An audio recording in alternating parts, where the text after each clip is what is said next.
¿Cuántas toneladas de arroz ha enviado el progresismo a las zonas de desastre? Esta obsesión por las cámaras en medio del luto nacional refleja una escala de prioridades completamente distorsionada. Tenemos que diseccionar la mente de quien no soporta el éxito ajeno. ¿Se han fijado cómo reacciona un niño consentido cuando otro niño entra al parque y en lugar de hablar empieza a construir el castillo de arena que el primero nunca pudo hacer?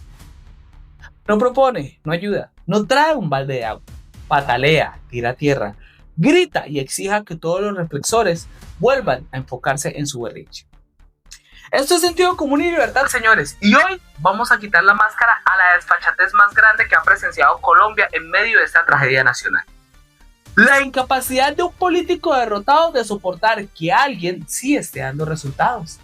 Y les advierto algo desde ya. La profundidad de este análisis, el desglose psicológico de esta manipulación y las pruebas irrefutables de este contraste son tan amplias que este editorial se desarrollará en 2 entregas fundamentales. Hoy transmitimos la primera parte y mañana sin falta la segunda. Quédense hasta el último segundo de esta pantalla, porque lo que vamos a desnudar hoy dejará al descubierto quién trabaja realmente por el país y quién solo necesita del espectáculo para no ahogarse en la irrelevancia de un personaje vergonzoso. ¿Alguna vez han tratado con un narcisista clínico cuando se da cuenta de que ya no es el centro del universo? No busca la verdad, busca destruir el escenario para que nadie, absolutamente nadie más, pueda brillar. Y es que para comprender la virulencia de los ataques de la oposición en las últimas horas, no podemos quedarnos en la superficie. Tenemos que diseccionar la mente de quien no soporta el éxito ajeno. Cuando un líder no sabe construir, se convierte en un especialista del sabotaje. Gustavo Petro no está indignado por las víctimas del terremoto.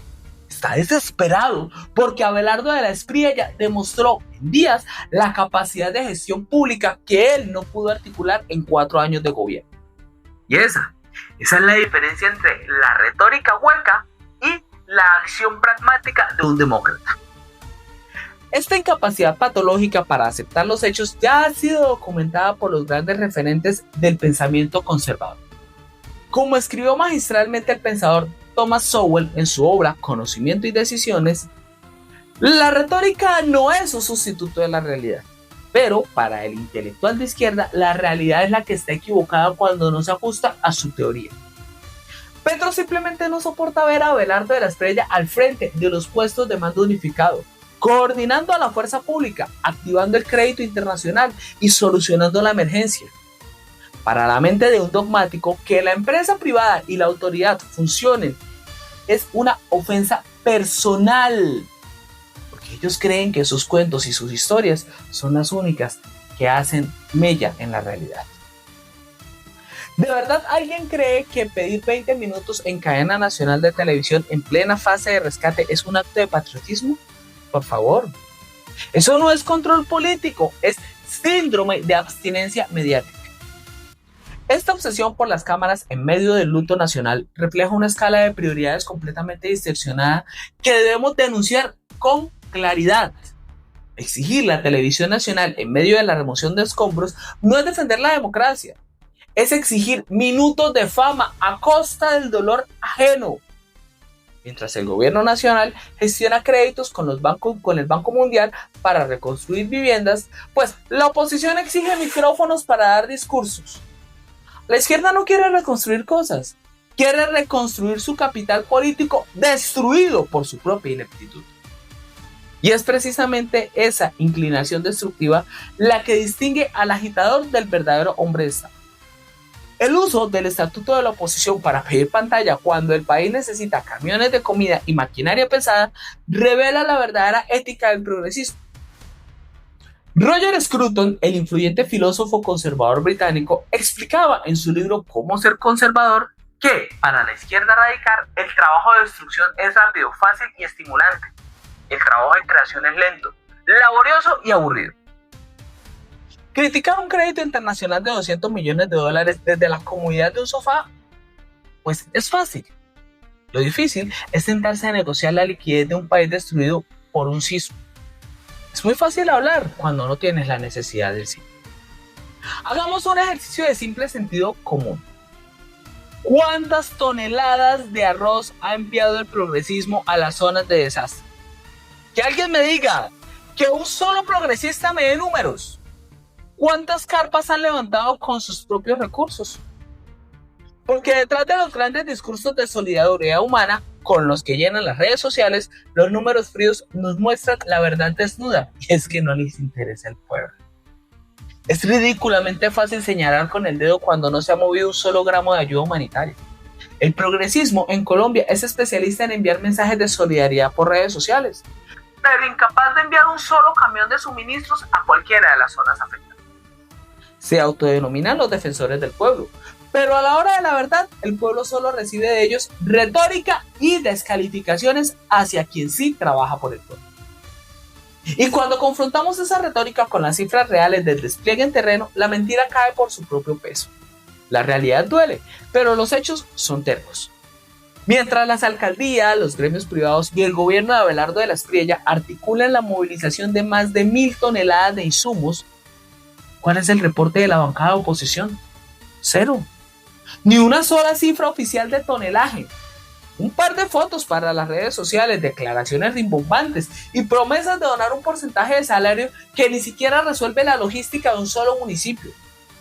Es la bancarrota moral de los que predican amor a la comunidad, pero aborrecen el trabajo concreto. ¿Con qué autoridad moral viene a dictar cátedra de gestión de desastres el hombre que dejó inundada a La Mojana durante años por no ser capaz de tapar un simple boquete?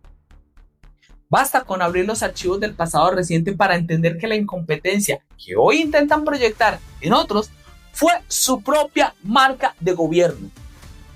Gustavo Petro pretende enseñarle a Abelardo de la Espriella cómo atender un terremoto, cuando él no fue capaz de cerrar el boquete de Caregata, cuando él mismo ni siquiera fue capaz de mantener su propio hogar. Dejó a miles de campesinos con el agua a la cintura argumentando que tapar un dique no era una solución filosófica. ¿Quién no pudo gobernar la logística de su propio país ni garantizar la seguridad de la oposición? Gustavo Petro. Gustavo Petro no tiene la altura para criticar a quien sí está respondiendo. Ese patrón de inacción y desconexión total con la tragedia humana no fue un hecho aislado, sino una conducta sistemática. Recordemos la tragedia de Caregata en Sucre y Córdoba. Miles de hectáreas perdidas, 100.000 cabezas de ganado evacuadas y familias arruinadas. ¿Y cuál fue la respuesta del gobierno progresista? Discursos teóricos sobre el cambio climático y la propuesta de reubicar comunidades enteras en lugar de enviar ingenieros a cerrar la brecha. Y ni hablar de su reacción cuando asesinaron cobardemente al senador Miguel Uribe Turbay. El mandatario encerrado en la casa de Nariño escribiendo en redes sociales, incapaz de dar la cara con firmeza en el lugar de los hechos. Ese es el récord del crítico de hoy. Una persona que le encanta hablar de la que sabemos, pero no sabe hacer un carajo. ¿Saben por qué la izquierda le teme tanto a la gestión de Abelardo de la Espriella? Porque destruye la narrativa de que el Estado solo puede funcionar bajo el asistencialismo ineficiente. Lo que verdaderamente aterra al progresismo es que la ciudadanía compare dos métodos opuestos de tomar decisiones ante la urgencia. El verdadero liderazgo se mide en tiempos de crisis, no en tiempos de campaña. Mientras Gustavo Petro critica que el gobierno busque alianzas con la banca multilateral y los constructores privados para levantar casas rápidamente, el país ve a un presidente que no le tiene miedo al sector privado si este trae soluciones reales para los damnificados. La ideología no te da techo, no te da de comer, no te soluciona un desastre como este. La gestión de Abelardo de la Espriella, sí. Esta veneración ciega por la doctrina por encima de las necesidades reales de la gente ya la advirtió el pensamiento conservador colombiano. Como decía el filósofo Nicolás Gómez Dávila en sus escolios a un texto implícito, el progresista no pretende que las cosas mejoren, sino que su doctrina sea venerada. Abelardo de la Espriella está ejecutando lo que cualquier gobierno serio de derecha pragmática debe hacer: activar la liquidez internacional, coordinar la logística militar y comprometer a los gremios productivos para la reconstrucción inmediata. Gustavo Petro prefiere ver a la gente en albergues antes que admitir que el mercado y la empresa privada son indispensables para superar una tragedia. Les encanta hablar, pero no saben ejecutar. ¿Hasta cuándo vamos a permitir que los derrotados políticos utilicen el luto nacional como plataforma de lanzamiento para sus campañas electorales? Es hora de llamar a las cosas por su nombre y entender cuál es la verdadera intención detrás de cada ataque mediático que realiza el vergonzoso Gustavo Petro. Es desfachatez pura exigir la dirección de la reconstrucción cuando durante 4 años se paralizó la infraestructura nacional.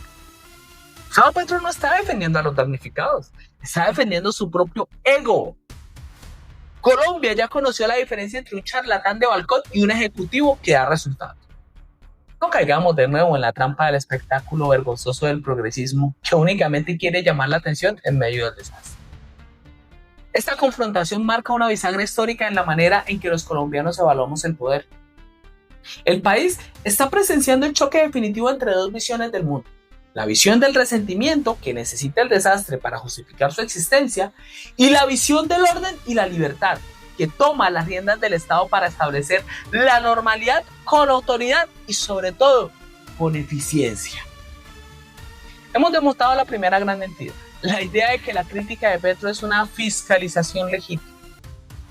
Hemos probado que es simple egomanía de un líder incapacitado para la gestión, sustentado en su vergonzoso historial administrativo en Caregato y su nula capacidad de movilizar ayuda real. Pero esto es apenas la mitad de la historia, porque lo que descubriremos en la entrega de mañana destrozará por completo el disfraz ético con el que la izquierda pretende engañar. En la parte 2, que emitiremos el día de mañana, analizaremos a fondo la ingeniería del resentimiento.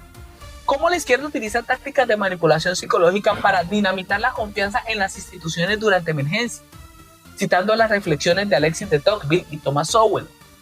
Revelaremos además por qué el modelo de reconstrucción de Abelardo de la Espriella es el único camino viable para la economía colombiana. Así que manténganse muy atentos, porque la continuación de este análisis será aún más demoledora. Si están cansados de las pataletas de la izquierda y creen que es momento de defender la verdad, el orden y la libertad, los invito a sumarse a esta comunidad suscribiéndose ahora mismo acá a Sentido Común y Libertad y activando la campanita para que no se pierda la entrega del día de mañana. Apóyenos con su me gusta para vencer la censura del algoritmo y dejen en la casilla de comentarios su respuesta a esta pregunta crucial para el debate. ¿Consideran ustedes que Gustavo Petro busca defender a los damnificados o simplemente le aterra que Abelardo de la Espriella demuestre cómo se gobierna con verdadera eficiencia? Nos vemos mañana en la parte 2 para seguir destapando la verdad. Manténganse firmes en el sentido común.